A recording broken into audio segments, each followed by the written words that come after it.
The meritocracy means that people should succeed based on their talent, their ability, and their hard work. And in theory, this sounds like a good idea. And in fact, the school system is built around the idea of a meritocracy. The good students go to the best universities, and then after they graduate, they will get the very best jobs.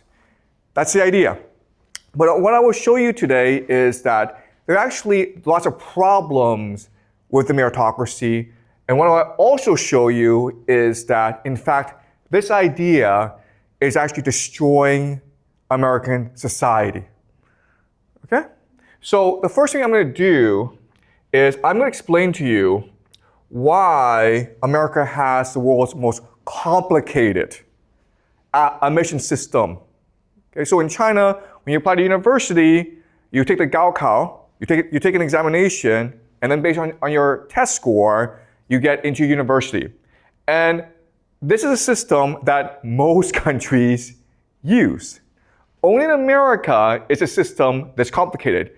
Your transcript matters, but so does your standardized test scores, the SAT, the TOEFL. So does your extracurriculars. So does teacher recommendation letters. And so does essays in which you have to say to America, I'm a really good person. Why does it matter if you're a good person? Okay, so it's the world's most complicated admission system. So what I'll do first is explain to you why we have this system. Okay, so we start off in England in the 1600s.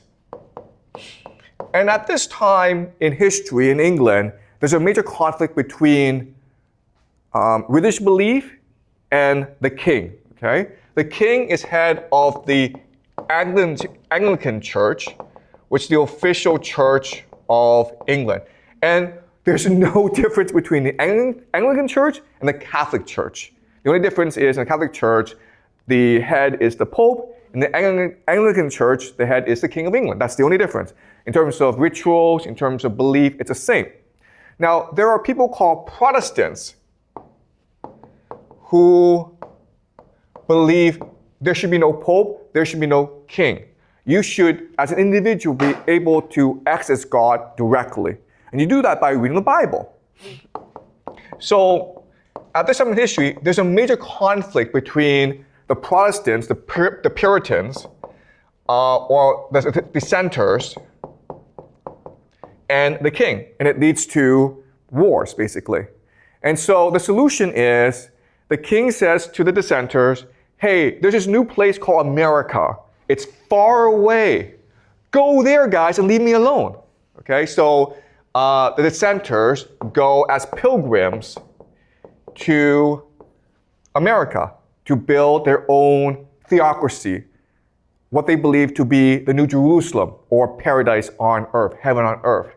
Now, one core belief of the Protestants is you must read the Bible in order to understand the mind of God. Therefore, education, literacy, learning, it is the divine imperative. And that's why they established Harvard, okay?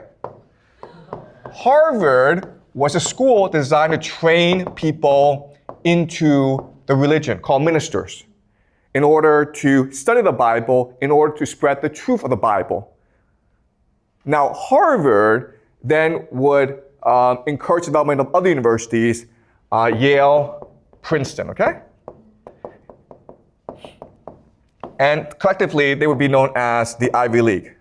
Okay? So this is how the Ivy League started, because America was founded as a religious colony, and everyone needed to read the Bible, so they needed places to study the Bible, and so they founded Harvard, and then Yale, and then Princeton. Okay? But over time, as America became more wealthy, it became also less religious. And so the Ivy League became social clubs. And what I mean by that is, these were just places where the rich of America went to become friends. Okay? It was to build cohesion, right? And remember, we discussed the idea of cohesion, where if you commit transgression, you become more cohesive. So these guys did not study. They drank, they dressed up like girls, they had wild parties, they played football, they took risks. Okay?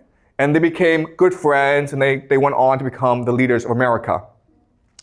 As America became much more diverse, much bigger, and much more wealthy, it recognized that it needed to educate its population.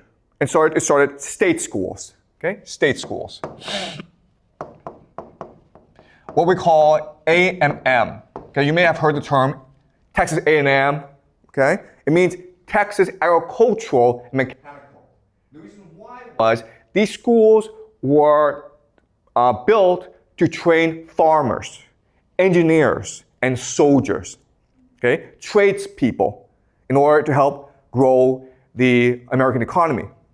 Now, and this system was extremely successful. America was able to industrialize really, really quickly. And most people went to these schools. Only the rich would go to the Ivy League because they were country clubs or social clubs. Over time, America, as it began to industrialize more and more, it recognized that it needed science and technology. So it basically copied the best universities in Germany. And Germany was at this time the main center of science and technology in the world. And so they built something called research universities. Okay? And a couple of the first research universities were Chicago University, the University of Chicago, and Johns Hopkins. Okay? So in the about 1900, you have this system, okay, of state schools where most people went. If you're a poor person, you go to learn a trade, and then you go and get a good job and make good money. If you wanted to be a professor or scientist, you went to these research universities. If you were rich, you went to these social clubs called the Ivy League. And quite honestly, it was a really good system. And America should have stayed with this system. But what happened was, who's unhappy now about the system? These guys, right? Harvard, Yale, Princeton, because if you think about it, over time, they become less and less relevant. Because just because you're rich doesn't mean you're smart. All the smart people are going to Chicago and Johns Hopkins.